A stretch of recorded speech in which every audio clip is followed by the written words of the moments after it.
where a lot of the Confederate line would have come out of these woods. They're going to be coming this way. They're going to be going that way towards the Pioneer Brigade. Here they're going to be facing a lot of the regulars. And we'll be walking in a few minutes where the regulars had lined up across the field here. This is going to be Raines' brigade. Now Raines is a city attorney from Nashville. He's not a career soldier. Fairly popular political guy. He's actually supposed to be over there. Manny's brigade ends up being over there. Raines ends up being over here. That is indicative of the communication breakdown that happens late morning on December 31st for the Confederate Army. The slaughter pen, where Sheridan and Negley's divisions are, that salient breaks the lines of communications. These guys are moving really quick, and because of that, when they get split, they stop talking to each other so much. That and it's compounded by the fact that Bragg is not on the battlefield. Braxton Bragg is never on this battlefield, and that incredibly hinders the ability for this army to operate. You have the loss of several key players.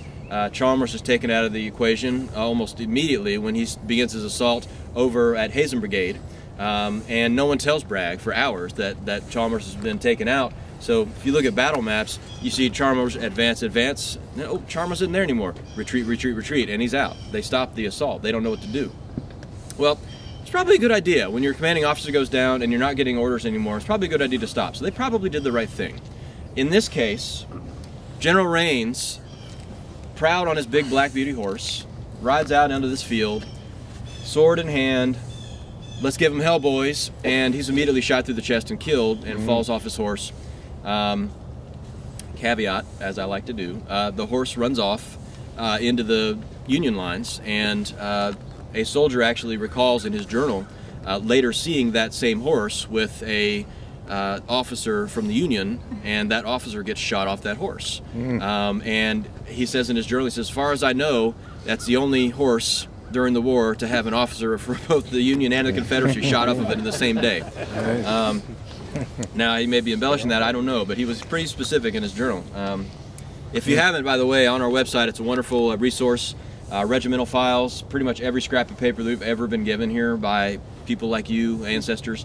It's all been scanned in and transcribed, and it's all available for download on our website for anyone that's interested in expanding your own family's history. So Raines, last order is cross this field. You see that road over there? That's the objective.